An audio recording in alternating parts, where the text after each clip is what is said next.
What's up everyone, my name is Schulten, and today I bring you my Monster Control Hammer build. Now this is not about, hitting power, it's about creating DPS opportunities for your team. So you're going to be paralyzing, knocking out, draining stamina, and breaking parts. That is going to be your main job. And if you bring this to a 4-player hunt, people are going to love you. You're going to be the greatest hammer they've ever seen. So as usual, we're going to go over gear, jewels, and then skills. And at the end, we're going to show you guys how it all plays out in a hunt. Now we have the My Lady's Fist, which has a nice 390 paralysis on it with 20% affinity. You have the Breaker Charm 2 for Part Breaker level 2, and this doesn't go to level 3. So this is actually maxed out. The Diablo's Narrow Helmet A, Diablo's Mail B, Kaiser Vambraces A, Damascus Coil B, and the Kushala Crust B. For decorations, we have 1 Vitality, 2 Vitality, 1 KO Jewel, 3 Drain, and 1 Destroy Jewel to bring our Part Breaker to level 3. What this gives us in the end is Focus level 3, Part Breaker level 3, Slugger level 3, Stamina Thief level 3, Health Boost level 2, Weakness Exploit level 2, and Evade Extender level 2. Plus, we have the Diablo's Mastery 2 pieces set bonus of Bludgeoner. So that's why we don't really care about our blue sharpness, because every time we're going to lose sharpness, our damage is going to go up, and it's also going to bring up our knockout power, which is actually maxed out. So using the hammer has always been known as the knockout king. Hammer goes on the head, you hit the head, and you knock out monsters with it. Now with Bludgeoner and Slugger leveled up to the max, you're clearly gonna be the knockout king. So if we look at what these skills actually do, like I said, as you lose sharpness with the Diablo's Mastery level 2, you will raise your attack, and it also increases your odds of stunning. Focus level 3 is going to help with our charge attacks by increasing the charge times by 20%. Part Breaker level 3 is going to give us part damage plus 30%, because when you break parts, you stagger the monster, you can knock down the monster, leave him on the ground, so you create another DPS opportunity. Slugger level 3, like I said, you get stun power plus 30%.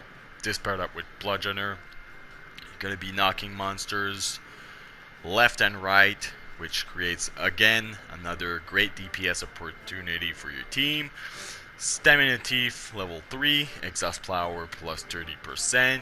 So again, when the monster is exhausted, he's gonna stop to catch his breath. He's gonna be a lot slower. So more DPS opportunities. Health boost level 2 is just a little more health. Doesn't help since, well, actually it does help, but yeah, since you're gonna be fighting at the head, you're pretty much always in line for attacks. So having a little more health always helps. Weakness Exploit level 2. I know a lot of people always say that you need this skill at level 3. That being said, with our current skill setup, I was unable to bring it to level 3, but this is okay because at level 3 it gives you 50% affinity if you're going to be hitting weak spots. We only have 30%, but since we're hitting the head as often as possible, we're pretty much trying to always have that 30%. Plus, on our weapon, we have 20% affinity, so we go back to 50%. 70% would be great, that's for sure, but I'm happy with 50%. And like I said at the beginning of the video, this is not a damage build, this is a control build. This is creating opportunities for your team to do the real DPS while you're just knocking out, paralyzing, draining stamina, and breaking parts. And Evade Extender level 2. This is just a skill that I like to have. If I can, I'd love to have it at level 3, so maybe I'd sacrifice the health boost if I ever find, but I'm not sure if it's a level 1. I've never seen a decoration for it, so my information on that subject is a little limited, but at level 2 I'm quite happy with it. Now this is mostly to reposition, right? If you're a little too far from the head, you know, you just do a nice dodge roll, and since this makes your dodge roll go further, it's just going to help you, you know, get to the head faster. So these are the skills. And now I'm going to show you guys how it all plays out in the field. Okay, so I decided to move the clip up ahead to where I caught up to Tempered Engine F here. We're going to show you guys just how strong this build is. I like to start off with Rocksteady Mantle. I know, I think I'm getting a little addicted to this thing. Yeah, so you can see here, a little too far from the head. But again, with Rocksteady Mantle, you can just go through. I just like starting the fight with Rocksteady Mantle because you just easily get through the first roar, so you get a nice few seconds head start. No pun intended.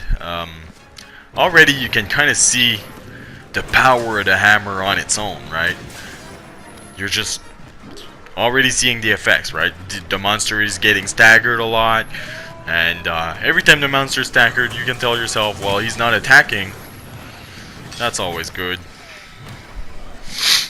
Now we got Basil coming in to crash the party, as always. It had been a long time since Engine F caught me with that attack.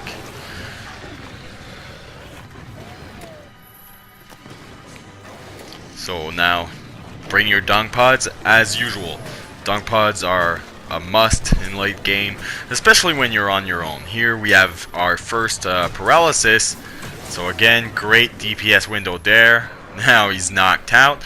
So you can see already the power of it. You know, you go from a paralysis to a knockout for a great DPS window. Now, Basil Goose is kind of fucking it all up for us. But still, this is, you know, if you are able to get these status effects one after the other, you know, a paralysis and then a knockout and then a breaking part and then he's out of stamina, you create these huge gaps where the monster is literally doing nothing, pretty much. And that's the whole point of this build. Like I said, you know, like, clearly we're not going to kill Engine F in record time. I'm going to tell you guys that right away. This is not a speed run.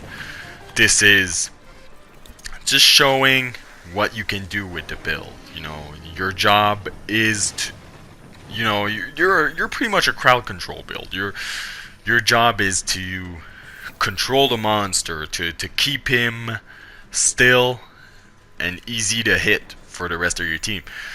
Because let's face it, if you keep getting the monster underground, if you keep paralyzing him, if you keep him from attacking, you just get someone to drop an affinity booster, and people start wailing on him and just critting and critting and critting and critting. It's ridiculous. Now I can see here a little fail. I used a herbal medicine instead of my potion.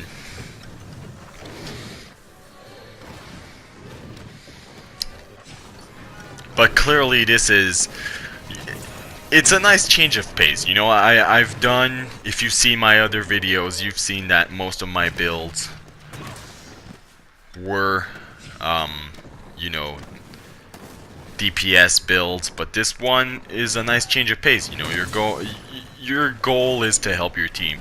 And here, if you want a nice bonus, give a sleep weapon to your cat, and you get yourself another free DPS window right there. I mean, if I would have brought bombs, I would have been able to sleep bomb right there. So again, maybe you're gonna not, if you want to play this solo, maybe you're not gonna kill the monsters in record time. But I can assure you, that is going to make the job a whole lot easier.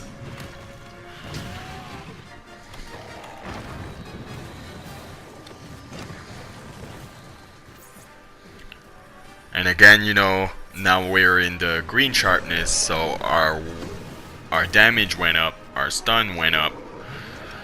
So the monster is going to start knocking more often. And now we got a broken part, and you can see Anjanath just rowing back. You know, we're hurting him. And that's our job. We're doing our job.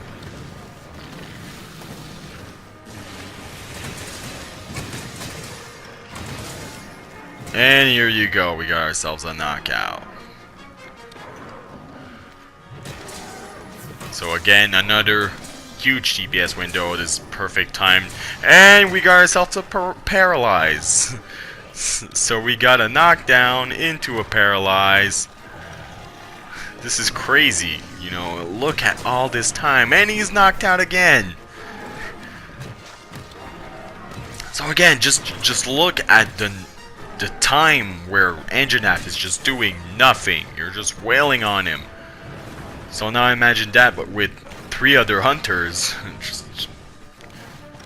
It's it's almost animal abuse at this point. Part broken again. He's on the ground. Bam.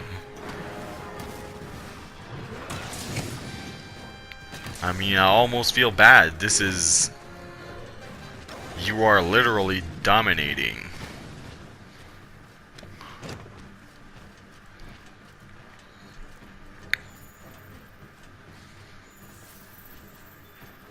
Now you can see me running past these tempered tracks, which is kind of dumb on my part.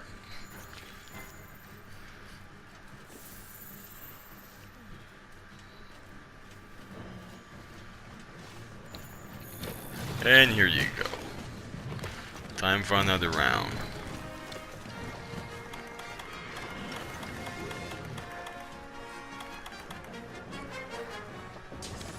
And you can see he was clearly exhausted there, not really moving for a long time. So now he's going to be even easier to deal with.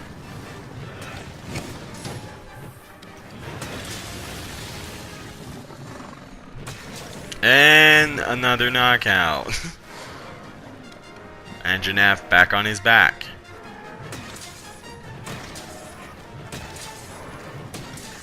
And you go for the big bang.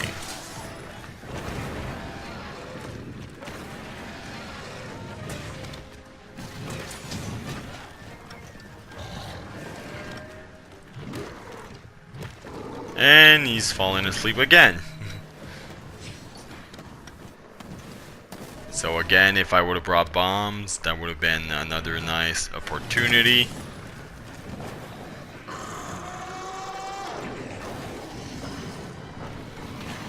And we got Basil Goose again being a major pain in the ass. And we can see a skull next to Anjanath on our map, so he's close to being dead. So we're just gonna go ahead and finish him off.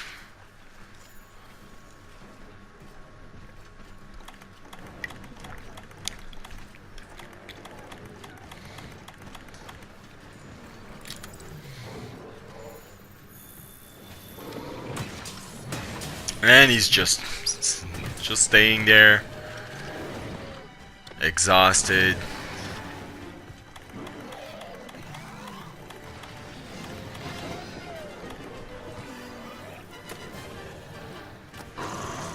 Basil Goose is a real annoyance on this hunt, I'll tell you that much.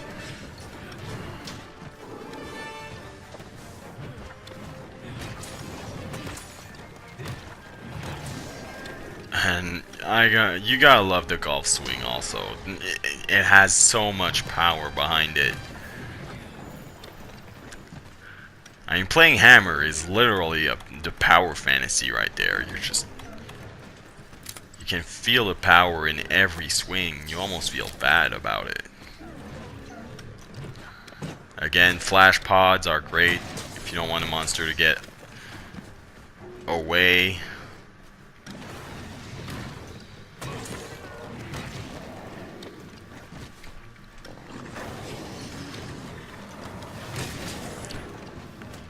Oh, I thought we had another knockdown there. And part broken. Here you go. I should have went with... maybe... Yes, I should have. Yeah, I would have had the time for a big bang there. But again, I am only human. I make mistakes. You can see me try to flash him again. Unfortunately, I missed.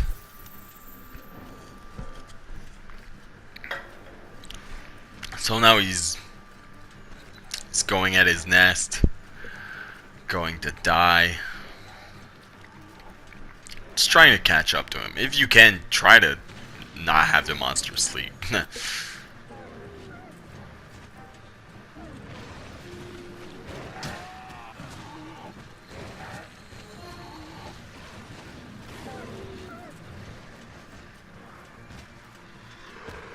Alright, so nice positioning. He's gonna go rest. And I put on my Rocksteady Mantle and fall down. Amazing. So again, this would have been a good time to sleep bomb, but I didn't bring bombs because I'm lazy. And here you go. This is so anticlimactic for an ending.